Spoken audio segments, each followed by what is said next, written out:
guys, so dahil tingnan natin kung sino mabait guys. Ayan yung kuya ko. Ayan siya. Suin ko nga yan. Ito yung baby namin. At saka ako to guys. So dahil tingnan natin kung sino mabait. At saka comment na kayo sinong mas mabait. Ang pangalan ko Rowan Ibactong. Yung busong kapatid, yung kuya. Ayan, yan. Ugoy Ibactong. Ito naman si Roxanne Ibactong. Ayun. Tingnan natin kung sino malikot. Ito yung baby namin, Damulet. Ang cute is. At saka guys.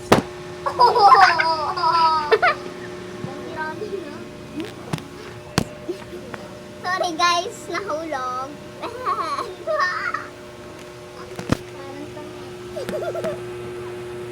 Nahulog pa tayo. Oh!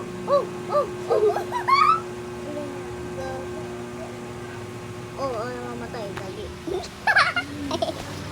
Tanggal na itong nilang ito patay mo ka sa.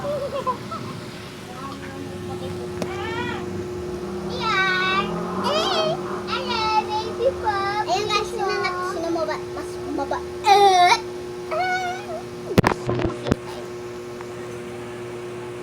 So, boy, ano bang ginagawa mo kay Roxanne? Okay na rin. Ano itong bata mo? Ay, yung baby namin. Gugu-gaga siya.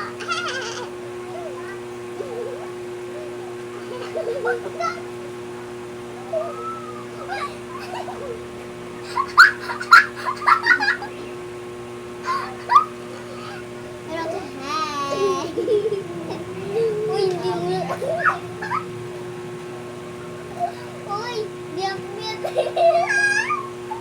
Di tayo nasabit.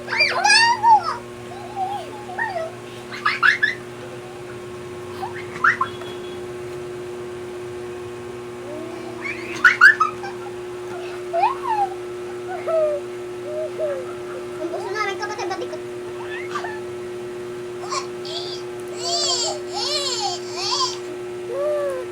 Hello guys, titingnan ko sino mas mabait sa kanila. Si Roxanne. Awan, mapangit. Oo, nakakatakot. Yan po, ay lumapit yung sexy ng Damulet. Ayan po siya, si tangal niya, ang pangalan ko lang, Bugol. Ang pangalan na ko ay Aksan. Ang pangalan ng ate kong pangit ay Uto. Ay, ang toto yung pangalan ay ate. So, alis muna ako kasi meron ko pupunta ng barkada. Importante daw yun para sa anak niyang Bob. Mali pala guys. Ang kapatid niya, pupunta niya. Bye, guys! Wag kasi guys! Ganyan mo lang. Yeah! Perfect! Hello guys!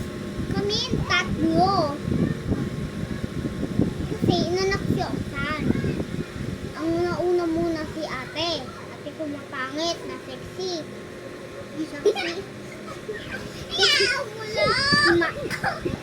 Sorry para. Ayaw mo ka lang eh! Ayaw mo lang! Look!